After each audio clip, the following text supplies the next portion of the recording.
beside it. I had to look up what the Heatwave Festival 1980 was a reference to, and amazing enough, it has its own entry on Wikipedia. I'm not surprised that it was a very big deal in Southern Ontario. Music festival held in Bowmanville, Ontario, a town on the other side of Toronto from Kitchener, about a 1.5-hour trip, according to Google Maps. Sounds like a question for Matt's next call to Dave, as I don't remember Dave ever mentioning it before. Okay, let's start with Superman number 165. You should have gotten an email from Rolly of the scan of my copy of Superman 165. Did you get that? Not yet, but usually those come about 9 o'clock at night my time. Okay. So right. I'm sure it'll show up tonight. Okay. When you get it, I'll grab the copy right here. And when you're posting the Please Hold with Dave Sen, you will be able to just post the scan of the cover, and then people can listen to this really, really strange story while they're looking at this and go, okay, I'm looking at it. This is pretty unbelievable, but it can't be completely unbelievable because I'm looking at this. So yes, Superman number 165, Beauty and the Super Beast. And Carson Grubaugh is going to love this because it's the Circe cover of Superman. And Carson's definitely got a thing about Circe, particularly since he found all of the Circe references in the Rip Kirby sequence, Terror on the Thames, and we'll be doing a whole chunk on that for Strange Death of Alex Raymond. As Margaret says, it's dated November 1963, and we know the significance of November 1963. So this was the first first Superman comic book I ever bought, or got bought for me by my dad at Hex Variety Store on Highland Road here in Kitchener. So it would have been late summer of 1963. And the cover is Circe stepping out of her cask that she's been in and saying, "You were a fool to think only kryptonite can affect you, Superman. With my mighty magic, I now turn you into a beast, and the spell will remain until you agree to marry Circe."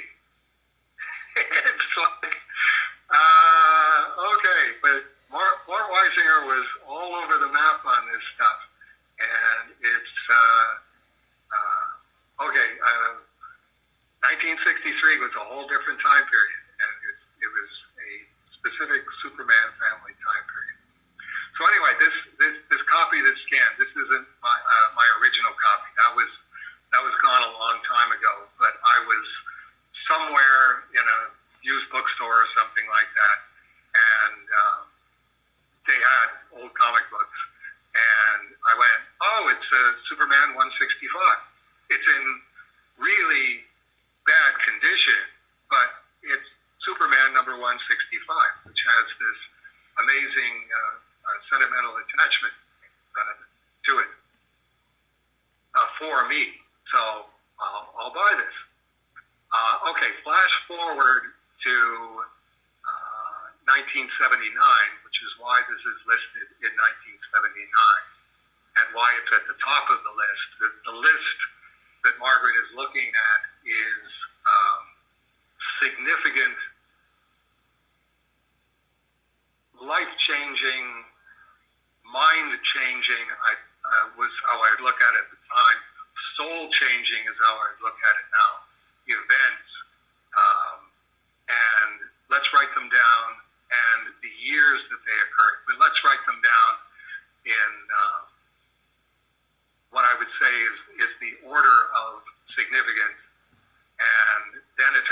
year to it, which is why Superman 165 is at the top of the list for life-changing. Flash forward to 1979, where Michael Lubert, my brother-in-law, had given me, I think, 4 or 5 hits of acid for my birthday. And a bad idea. I was barely okay with buying a hit of acid and then just doing that hit. Any drug that I had, I wanted to do it until it was gone. So you can't really do that with acid. But anyway, I had taken a hit of acid and was working on Cerebus number 11, pages 236 through 241, and the first appearance of the cockroach, and was penciling pages, and the pages were coming out really good. But I wasn't really registering the fact that, well, you don't do pencil pages. You don't do multiple pencil pages. The way you do your work is one page at a time, so you know, okay, I got a page done today because this page I hadn't started on, now it's done. That was the only way that keeping Cerebus then bi-monthly was going to work. And working on those, and took a break. It's the middle of the night, and I'm flying on this hit of acid, and glommed onto this copy of Superman 165 that I had sitting out for some reason, and sort of looking at it and looking at Superman changing into a lion, and sort of going back and forth between looking at this as an acid experience and remembering what it was like when I was 7 years old and had this comic book bought for me, and reading the dialogue and flipping through the book, like reading it, and quasi-reading it. You're also going to get scans of interior pages where whoever owned the comic book before I owned the comic book had written numbers. 6 plus 6 equals 12, and then the next number after 6 is 7. 12 plus 7 is 19. Next number after 19 is 8. Adds to 27. Next number is 9. Adds to 36. Next number is 10. Adds to 46. And then for some reason did 10 again. And it's like, being on acid, it's like I was really, really focused on this and going, well, wait a minute, why are there 2 10s?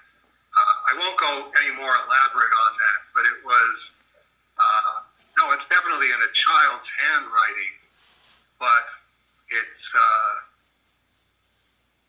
what is it that the child was doing? What is it that they were seeing? And why were they writing this next to this Superman story for over the course of 2 pages? And then flip back to the cover. And I looked at the cover, and I went, oh, this just looked like a blue scribble on the front of the comic book.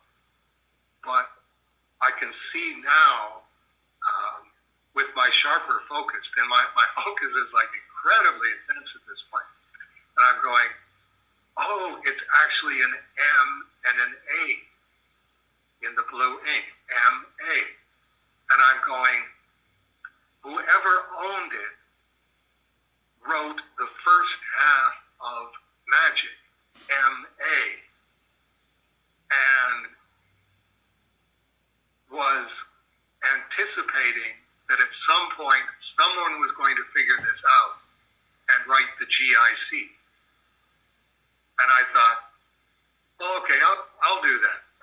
And I went, okay, it's in blue, so it would make sense. Let's do the reciprocal. I'll grab my magenta magic marker. I had a set of markers in the studio, and I will write GIC. Just, okay,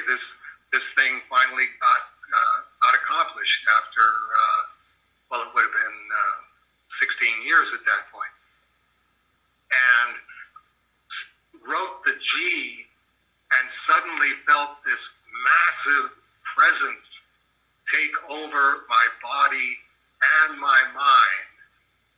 And suddenly I had to take this magenta magic marker and mark the line in between the MA and the G, between the M and the A, and following the line of Cerebus magic wand. And I had to cover all of that up with the magenta. And then I did that, and I went, no, what I have to do is cover up the half of the cover, and it has to be the bottom half of the cover, and I have to cover it with my magenta magic marker, which, as you can see, doesn't work as well sideways as it does up and down. And got that done and went, okay, I'm going to have to go over this a lot more carefully in order to cover up the actual image. And it's not actually covering up the image. The vertical one is, but the horizontal one is. I'm probably going to have to go and buy a new magenta magic marker. And this all took place in about the space of 10 minutes. And then I went, what in the heck am I doing? Where did this come from? And I still have no answer for that. But vividly remember this. I have never been that far removed from my conscious mind and possessed by some other entity that had this definite priority. This is what needs to be done. And then, no, that's not what needs to be done. This needs to be done. And then I was able to get myself back and go, what am I doing? Why would I do that? Why would, and like I say, it was, I just got the G done. And it was sort of years later that I went, oh, what the heck? I'm just going to take a magic marker and write the IC. At some point, I want this accomplished. So I got this accomplished. So there you go. That was the reason that was on this list. Are you okay for time? Like, you got to get some sleep at some time, right? Oh, no. I'm good for time. Okay. As long as you're good, it's like... as long as you're good is what... I worry about your clock more than mine. Okay. I'm actually fine because because with the prayer times migrating backward with the daylight saving time, I'm now done prayers, and I actually had something to eat before I phoned you. So this is the magical part of late fall and winter when you're observing Muslim prayer times is, oh man, I've got like a whole night to myself. Okay, so the next one after that, Gene Day, I think we both know that neither of us is going to set the world on fire. And that was a profound experience for me, a life-changing thing, because I knew what he was saying was, you've got to lower your expectations and say, I'm making a living in comics, or I'm making a living in comics and doing some commercial art, whatever it is. Don't think of yourself as a world beater, and don't be trying to be a world beater. And I took not great offense or great umbrage at this, but was definitely going, no, I haven't conceded that point personally. I had no idea that you were in that category. Like, to me, Gene Day was the guy who, he worked that hard, had so many hooks in the water, because he did think he was going to set the world on fire at some point. And he was just waiting to see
sharpened up that side of me, the part that went, no, that's what I'm watching for. I'm not just going, okay, I got to find somebody else who will pay me to draw comics. I got to find somebody else who will pay me to do a drawing at Conan. I've got to find a business in town that will let me do advertising for them.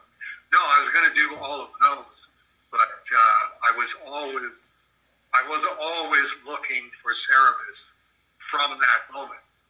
So that's why that one was on this list of incredibly important, life-changing events. You can see that the Superman 165 has a check mark next to it. Gene Day has a check mark next to it. Denny, hire you, Harry. 1976. It was, that was the transformational moment. If she hadn't come downstairs at Now and Then Books, it's hard to picture Cerebus happening, and that was the first two were transformative. The first one was transformative of, I have never been in this completely altered state of being, even in all of my drug experiences, and I never have since then have had an experience like that. Gene Day, I've never had that experience in conversation with somebody. Denny, I had no idea how important that was. It was just, wow, a girl is talking to me. Let's see how long I can keep this girl talking to me. Dave Dwyer, 1976, was my gay landlord at 279 Queen Street South. And that was a transformative moment in time because he was obviously thinking that he was going to take this, I will flatter myself, very pretty 20-year-old boy with a neatly cropped little beard, and is going to help him learn that he's actually gay and become a gay man. And that happened in two stages, going to his Christmas party when I had first moved out of my parents' house, and then a week later, discovering him dead in his office. That was transformative in terms of, I had never had the experience of seeing someone transparently trying to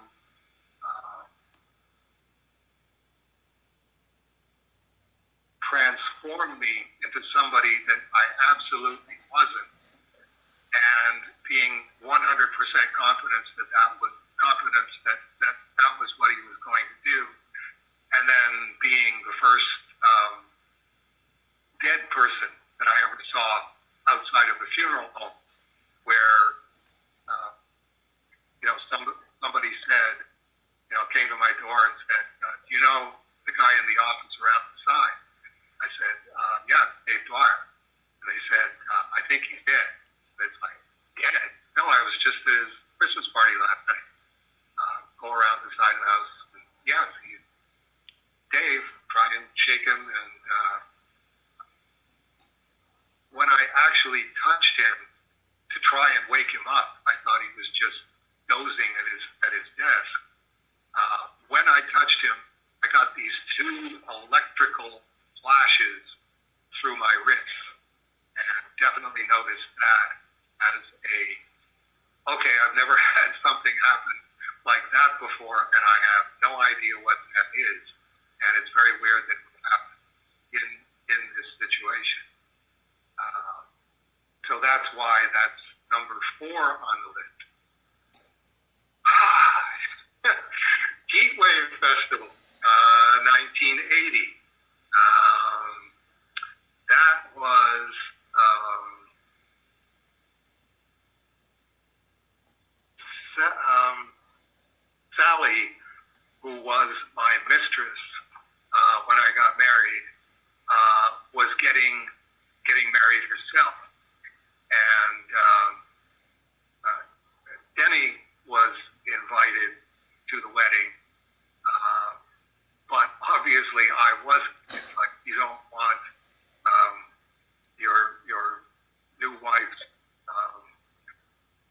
lover at your wedding. It's just one of those things and that was part of the transformative nature of that was, okay, I had no idea that these sort of things exist in life. No, I would have been comfortable going to the wedding, but I'm pretty sure Sally wouldn't have been comfortable, and I'm pretty sure Bill, who she married, wouldn't have been comfortable. So, okay, I'm not going to the wedding. And Bob said, there's going to be a music festival called the Heatwave Festival. It's got all these bands and stuff like that. And it's the same day. Why don't we just make it that Denny and Karen go to the wedding and you and I go to the Heatwave Festival? I thought, okay, I've never been to a big outdoor Woodstock-style festival. Why not? Give me something to do. And then Karen, who she and Bob were married at that point, I'm pretty sure, went, well, if you're going to the Heatwave Festival, I want to go to the Heatwave Festival instead of the wedding. And it's like, you're Sally's best friend. Sally was the maid of honor at your wedding. And I'm sitting there going, this is really my fault. Like this is spinning badly out of control. And it's like, yes, this is what fornication is entertainment and adultery gets you, is these really, really bad complications. So as it turned out, Bob and Karen and I went to the Heatwave Festival, and Denny went to Sally's wedding. So trying not to ruin the wedding by showing up, you ruin the wedding by taking somebody else. At that point in your life, were you living Three's Company? You definitely understand it better. Like it's one of those. It's much more entertaining watching a movie and on television than actually trying to live through it. Yeah. When you're going, well, okay, what are the rules here? And it's like, well, there are no rules. That's what you're not understanding, kid. That's what turning your back on God gets you, is going, I need some rules here. I need some guidelines. It's like, no, you're already well over into Bob Dylan. You have to be honest if you live outside the law territory. And it's like, newsflash, you can't be honest if you live outside the law. And that's one of the reasons that was, the Heatwave Festival is on there, is going, that experience of going, this is my fault, and this is getting worse, and this is going to have a permanent effect on poor people's lives, and that's a really bad thing. This is very, very bad karma. So that was transformative. In terms of, I have become something that I can't control, and it's having negative effects. And having to study that as scrupulously as possible for years, until I went, oh, okay, it's just good and evil. There are good things that you can do, and there are evil things that you can do. The Ten Commandments are a very good shopping list for good, and it says, do not commit adultery. The reason that it says do not commit adultery is because bad things happen when you do bad things, which is like, duh. But if you've been raised in this completely libertarian, sybaritic kind of household, relatively speaking, relative to a religious household, that's the things that is going to happen to you. So that's why that one is on the list. But by that point, I'm not having check marks next to them. It's really a shopping list of okay, if I'm going to talk about myself, if I'm going to do autobiographical, these might be a little too potent. This is like trying to use an atomic bomb to clear the tree stumps off your land. But let's write these down so that I do have a shopping list of for Dave Sim's autobiography. What made Dave Sim into Dave Sim? What were the transformational moments? Then I've got the John Lennon quote, Elvis died when he went to the Army, and Victor Davis's reply to that, John Lennon died when he met Yoko Ono. And I would still stick with that.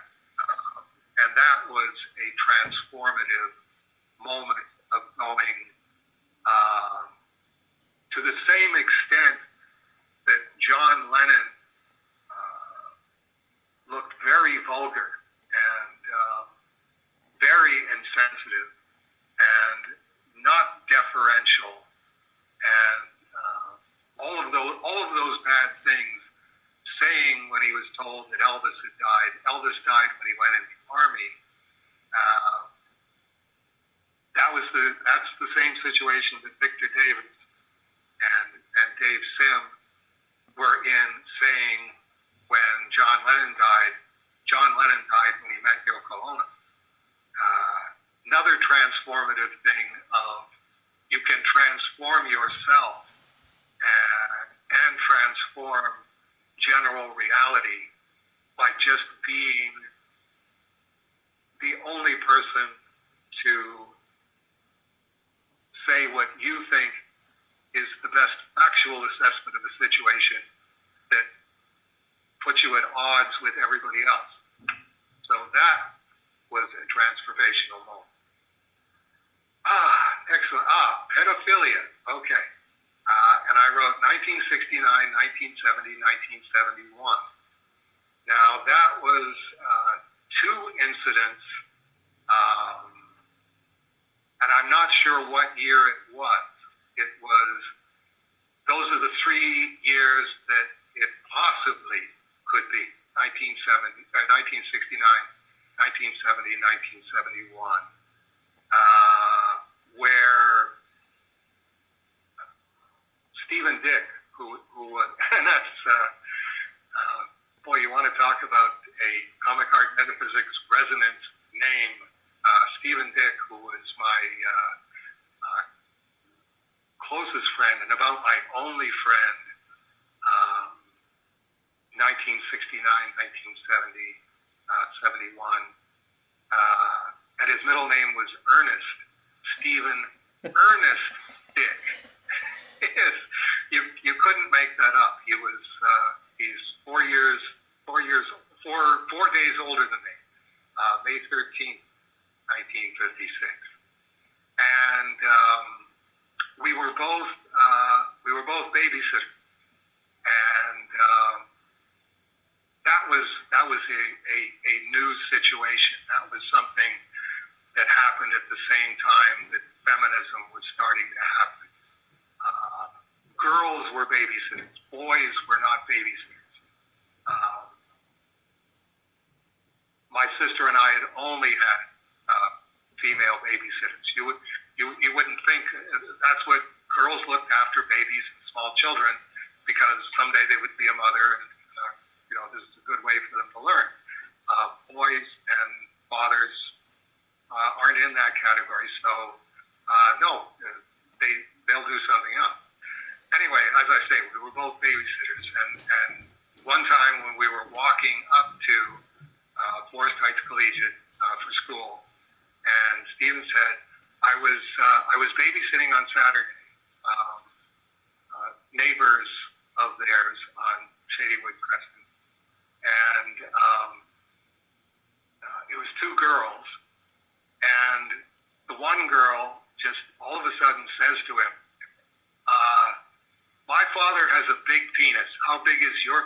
even remembering it and saying it to me.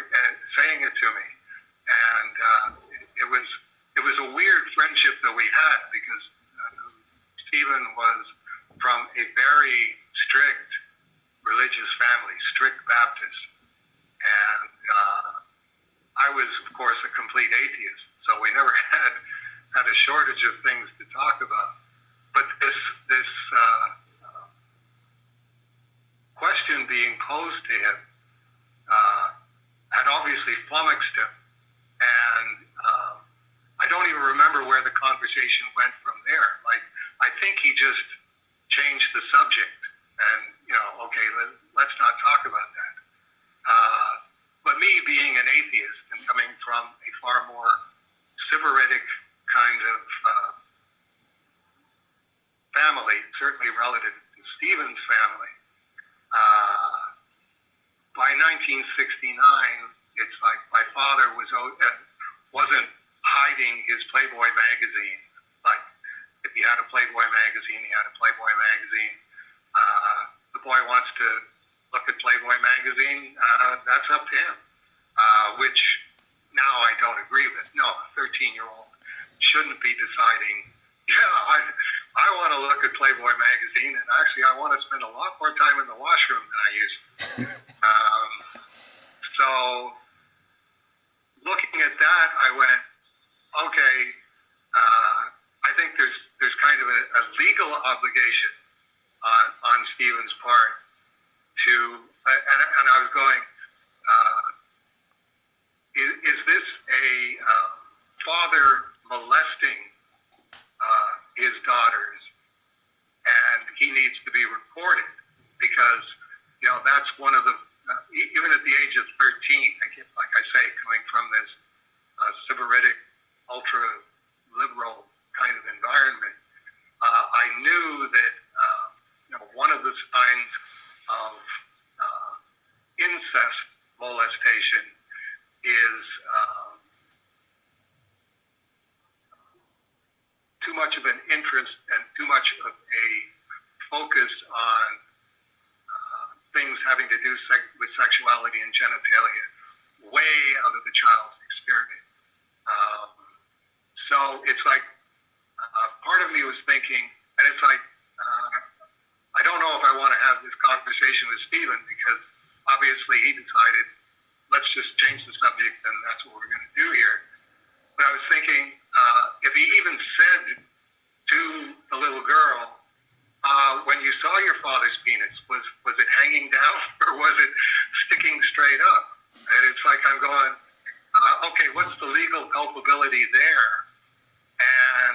But at the same time, that would certainly tell you, okay, this isn't just a peculiar curiosity on the part of this little girl.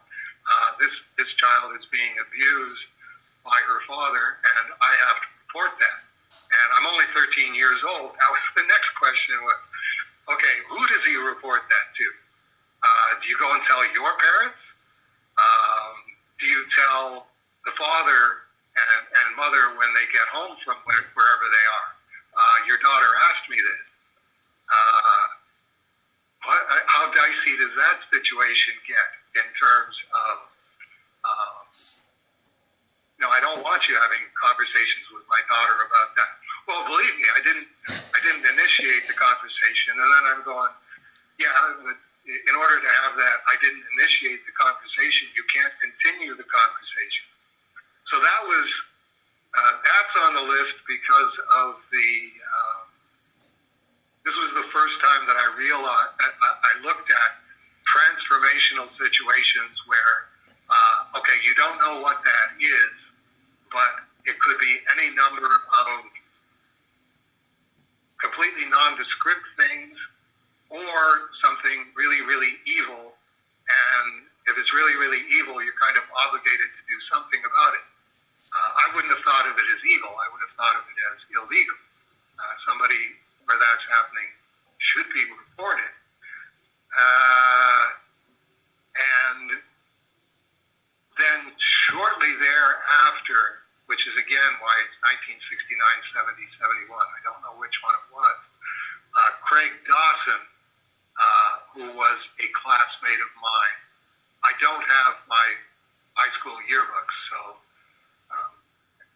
say maybe a Cerebus fan completist can get 1969 to 1972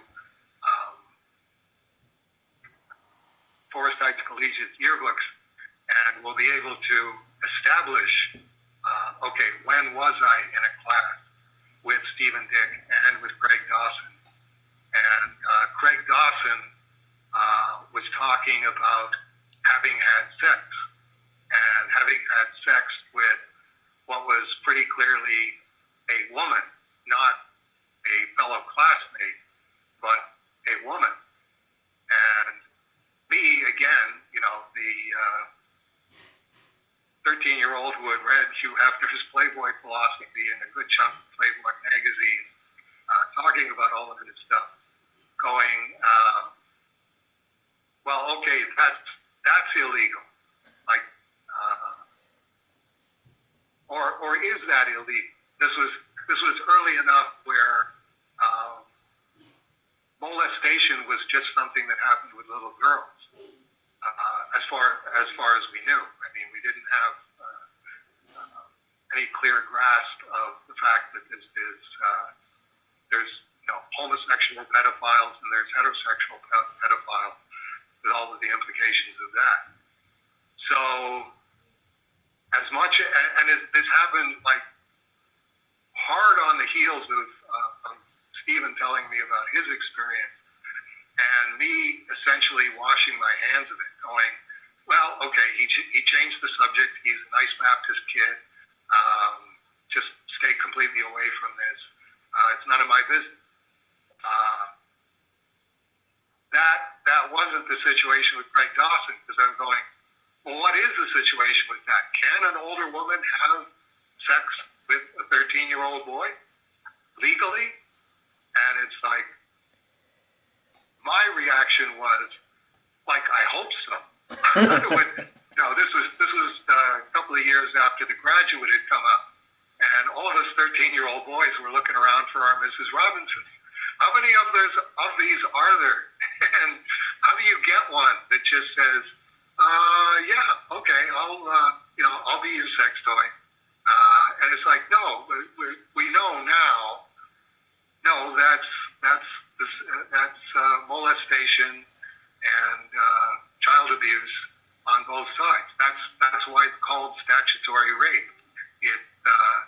A child can't give consent, so consequently, it's rape, because rape is sex without consent, and that's getting lost. And this was what I was wrestling with, was the thing that we're still ignoring as a society, where we're talking about child's rights. Children are people too. Well, if children are people too, then you're going to have to revisit statutory rape. If a child wants to have sex, that's up to the child. And it's like, no, I don't think you want to go there as a society. And the whole LGBTQ thing doesn't help with, Lady Gaga's Born This Way. It's like, no, if you take Born This Way and child's rights and put those two together with sexuality, that's a real devil's brew mixture.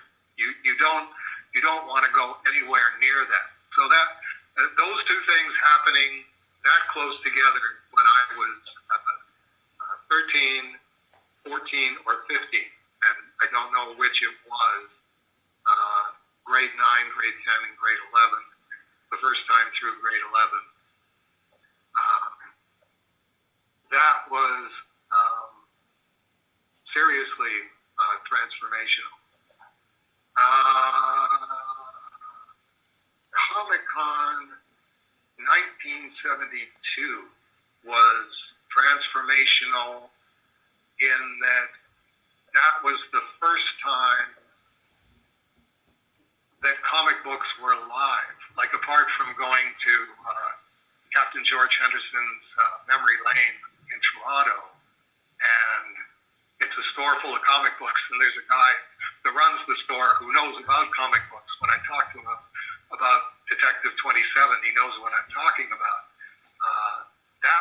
transformative and should probably be on the list. Comic-Con with dealers, and that's actually Neil Adams. That's actually Joe Kubert. That's actually Jim Steranko. They're just walking through the dealer's room, and I can walk up to this guy that I know is Jim Steranko and say, "Hello, Mr. Steranko, can I ask you a question?" And he says, "Sure, what?" It's like, this is unbelievable, because comic books were always like this shining on city on a hill over here, and I had this horrible, horrible life over here, and suddenly it was, I just talk about crossing over. I crossed over into those both exist in the same place. They both exist on the same planet. You can get them together as a fan, but what you want to do is get them together as a professional, and that was definitely transformational in terms of I had never realized that was possible. I had never realized. Yes, the world is changing itself in such a way that York University, Winters College, for 3 days in March 1972 is going to be like this meeting place of the world. Just completely mind-boggling. Marijuana, 1976 was the first time that I had smoked marijuana, but I had never inhaled. Just like Bill Clinton, it's you have to know how to get the stuff into your lungs in order to get high. And I smoked, but I only smoked drawing it into my mouth and then exhaling it. And you're not going to get high that way. So that was transformational because it was really, really good pot. And that was the first time that I had, actually one of the rare times that I had an actual voice in my head, that I was walking around the neighborhood. I used to go for long walks in Forest Hill, just as a matter of habit at night. And I was high and going through all of these time-lapse things and everything. And I suddenly, walking down Queens Boulevard, I got this voice in my head saying, "You have all the pieces, you just have to put them together." And it's like, oh, okay, I don't know who that was. It didn't sound like me, but it was definitely inside my head. And it was definitely in a tone of, you have to listen to this, and you have to remember this. This is important. You have all the pieces. You just have to put them together. Sally. Okay, this was before Sally and I started having an affair, which went from July 1978 to January 1979. I was over at Denny's parents' place. Denny's parents were away somewhere, and like all good lapsed Catholic children, as soon as the parents were gone, time to have a party. So everybody was over having a party and drinking baby duck wine and all those kinds of things, playing music too loud and having all the lights turned way down. And I was sitting in Denny's dad's armchair and drinking whatever I was drinking. And there was a candle on the floor of the living room, a few candles on the floor of the living room. And Sally came over and sprawled down in front of the candle and was taking the tips of her hair. She had reasonably long hair, and getting them close to the candle so that they sort of ignited and sort of didn't ignite, and then trying to figure out where that spot was. And I said to I said to her, if you play with fire, you can get burned. And she said, I don't mind. And at that point, we both knew what we were going to do. And it's like, that was transformative in retrospect of going, okay, anytime that happens where you aren't saying, I'm not saying what I'm saying, and she wasn't saying what she was saying, and you go, that's not the way that conversation should have gone. I shouldn't have said what I said, because then she wouldn't have said what she wouldn't have said, and we wouldn't have both been inside something. Anytime that happens to you in your life, run away from whatever the situation is. Gananoque, January 1976. January, February. That was me going up and staying with Jean and Gail. Actually living, that was my first time living in a comic book environment, because Gene Day was the same kind of comic book nut that I was, and he had 2 drawing boards. And instead of being at my parents' place, which was, I'm the only weird person who is interested in comics this obsessively, and everybody else in my family, everybody else that I knew, looked down on it. Here is the next step after the Cosmicon experience, the same transformational quality of this is what it would be like to get up in the morning and live comic books all day, and go to bed at night, and then get up in the morning and live comic books all day. Do other stuff, like visit with Gail's family, with Jean's family, go out upstreet to a movie or watch something on television or whatever. But mostly this would be your life, where all you do is comic books.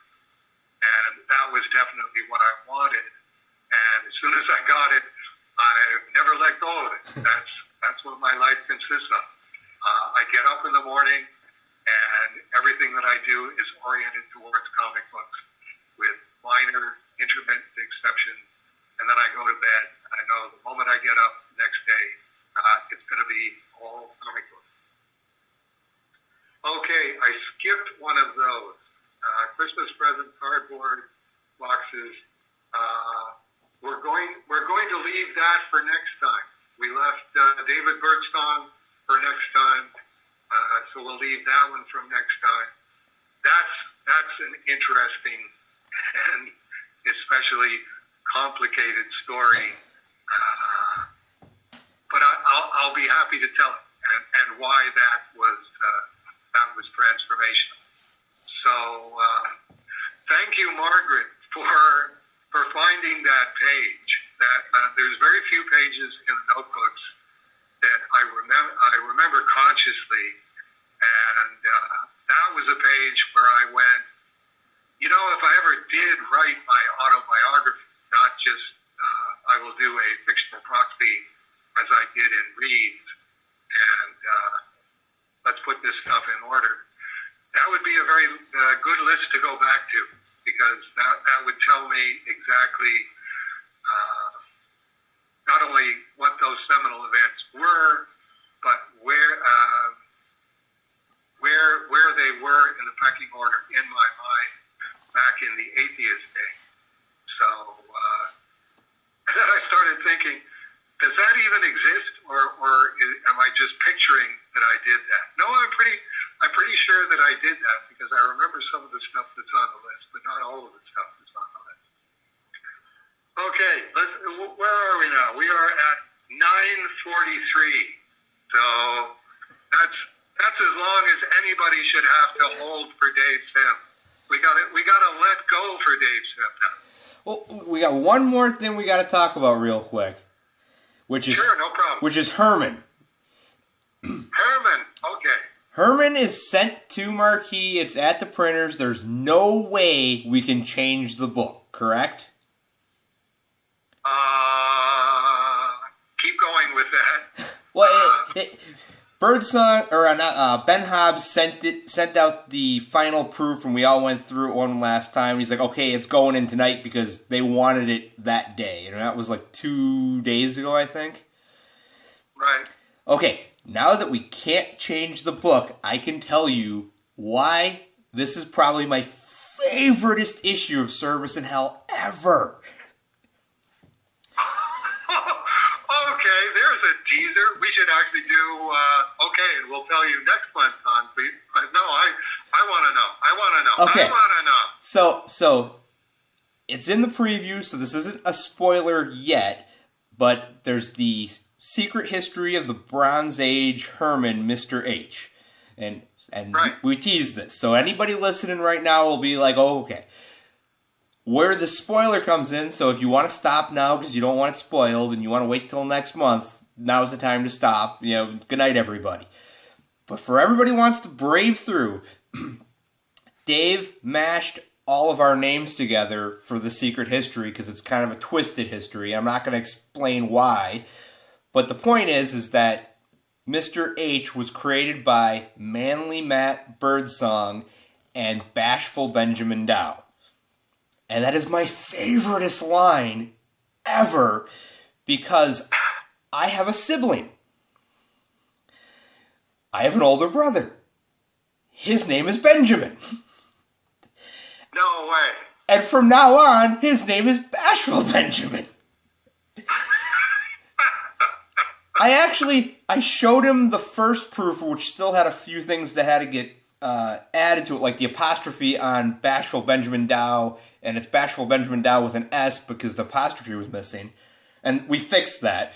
But I showed it to him, I'm like, from now on, you're bashful, and he just glared at me, and then he laughed, and then, because I explained to him for Christmas, I'm getting matching long-sleeve black t-shirts, and across the chest of mine, it's going to say manly and white, and across his, it's going to say bashful, and we're going to be the best Batman 1966 goons ever. Well, I will make a mental note, a grandpa mental note, to sign a copy of Hermann to Bashful Benjamin Dow. Well, when Eddie asked how many copies do you want, I'm like, well, I'm getting 5 extra because I send, if I work on the book, I will sign 5 and send them up to Dave, so that 3 for the archive, 2 that Dave can get rid of if he needs to. And then I'm like, and I need another extra 5, but I can't tell you guys why yet because I'm going to have my brother sign 5 of them. Oh, great! Oh, that's terrific. I mean, but it's one of those. I read it the first time, and I'm like, oh my god, this is great. And I'm like, but I got to sit on it. I can't let anyone on the team know because, it's the whole Tony Twist thing of, oh, what happens if he gets upset? And it's like, I don't care. He's my brother. He's either going to live with it or he's going to live with it. That's right. That's right. I mean, it'd be interesting to find out if Benjamin Hobbs has an older brother named Matt. Or if Birdsong has an older brother named Matt, so that it would be Manly Matt Birdsong. Yes. Anyway, they were the classic Silver Age team on Mr. H, or the classic Bronze Age team. Right. On Mr. H. So, yes. Looking forward to that coming up. It was disappointing sales. We got sales of 1,800 on that one. But I don't understand why. That was the first time. It was the first time we went. We're going to parody something that we don't know what it is because we're hitting it when the iron's hot. Yes, and it was one of those things that we all labored on very, very hard. And when I read the proof, I actually laughed out loud several times, and I went, "When this isn't actually hard work, it's actually pretty darn funny." So, congratulations. I will admit that the page that I wrote is a ripoff of a webcomic that I wrote almost 20 years ago. my buddy and I had a bunch of action figures and started taking pictures of them and putting them in backgrounds. And originally we didn't have a camera. We were scanning the toys and then photoshopping them into backgrounds. And then after about the 8th or 9th day where we went, oh, this is funny, let's keep doing this, we went to Walmart and spent $100 on a camera. And he spent it, and then he told his parents, because he was in college, he's like, I need this for work. Right. But in quotation marks. The original strip, it's Captain Kirk on the desert planet doing the, a fortune precious stones, and I'd give it all up for a simple spear or something when he was fighting the Gorn.